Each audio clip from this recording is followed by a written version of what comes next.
আওয়ামী লীগ সরকারের আমলে ২০২৩ সালের ২৪শে এপ্রিল শপথ নিয়েছিলেন মোহাম্মদ শাহাবুদ্দিন। এর এক বছর পর ২০২৪ সালের অগাস্টে আওয়ামী লীগ সরকারের পতন হলেও তিনি রাষ্ট্রপতি পদেই বহাল ছিলেন। সংবিধান অনুযায়ী রাষ্ট্রপতি হিসেবে শাহাবুদ্দিনের মেয়াদ ২০২৮ সালের এপ্রিল মাস পর্যন্ত, কিন্তু দায়িত্ব শেষ হওয়ার প্রায় ২ বছর আগেই স্বাস্থ্যগত কারণ দেখিয়ে পদত্যাগ করেন তিনি।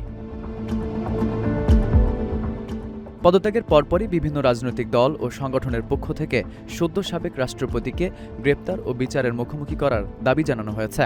কিন্তু বাংলাদেশের বিদ্যমান সংবিধানের ৫১ অনুচ্ছেদে রাষ্ট্রপতির দায়মুক্তির বিষয়ে বলা আছে। সংবিধানের ৫১ অনুচ্ছেদ অনুযায়ী রাষ্ট্রপতি মূলত দুই ধরনের সুরক্ষা পান। প্রথমত, দায়িত্ব পালনকালে কাজের দায়মুক্তি, অর্থাৎ দায়িত্ব পালনের সময় কোনো কাজ করে থাকলে অথবা না করলে তার জন্য আদালতে জবাবদিহি করতে হবে না। দেশ জুড়ে যে কোনো কেনাকাটায় ১০,০০০ টাকার বেশি অফার, তাই পেমেন্ট মানেই বিকাশ।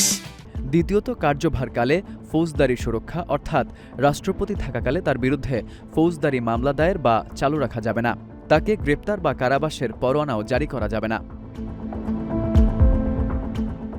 আইনজীবী ও সংবিধান বিশ্লেষক কাজী জাহেদ ইকবাল বলেন, শপথ গ্রহণ থেকে পদত্যাগ পর্যন্ত ওনার কোনো কাজকে চ্যালেঞ্জ করা যাবে না, না ফৌজদারি, না রিট কিংবা অন্য কোনো অভিযোগ আনা যাবে না। এমনকি জুলাইয়ের ঘটনায় তার বিরুদ্ধে কোনো অভিযোগও আনা যাবে না। সংবিধানের এই অনুচ্ছেদে রাষ্ট্রপতিকে সেই সুযোগ দেওয়া হয়েছে, যেটি মোহাম্মদ শাহাবুদ্দিনের ক্ষেত্রেও প্রযোজ্য হবে।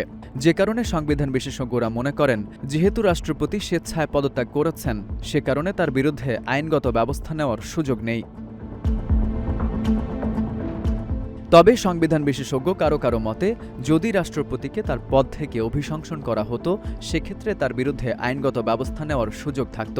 সংবিধানের ৫২ নং অনুচ্ছেদ অনুযায়ী সংবিধান লঙ্ঘন বা গুরুতর অসদাচরণের অভিযোগে রাষ্ট্রপতিকে অভিশংসিত করা যায়। এই অনুচ্ছেদের ২ ধারায় বলা আছে, কোনো অভিযোগ তদন্তের জন্য সংসদ কর্তৃক নিযুক্ত বা আখ্যায়িত কোনো আদালত, ট্রাইব্যুনাল বা কর্তৃপক্ষের নিকট সংসদ রাষ্ট্রপতির আচরণ গোচর করিতে পারিবেন। আইনজীবী হাসনাত কায়ুম বলেন, রাষ্ট্রপতি মোহাম্মদ শাহাবুদ্দিন অভিশংসন হওয়ার মতো অপরাধ করেছেন। বর্তমান সরকার তাকে অভিশংসন থেকে রক্ষা করেছে, তাকে ক্লিন শিট দিয়েছে। যদি তাকে অভিশংসন করা হতো, তার বিরুদ্ধে আইনগত ব্যবস্থা নেওয়ার সুযোগ থাকত।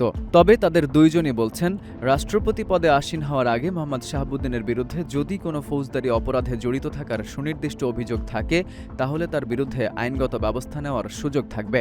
এসব তথ্য তুলে ধরে একটি প্রতিবেদন প্রকাশ করেছে BBC Bangla. F U Ahmed, Ittefaq news.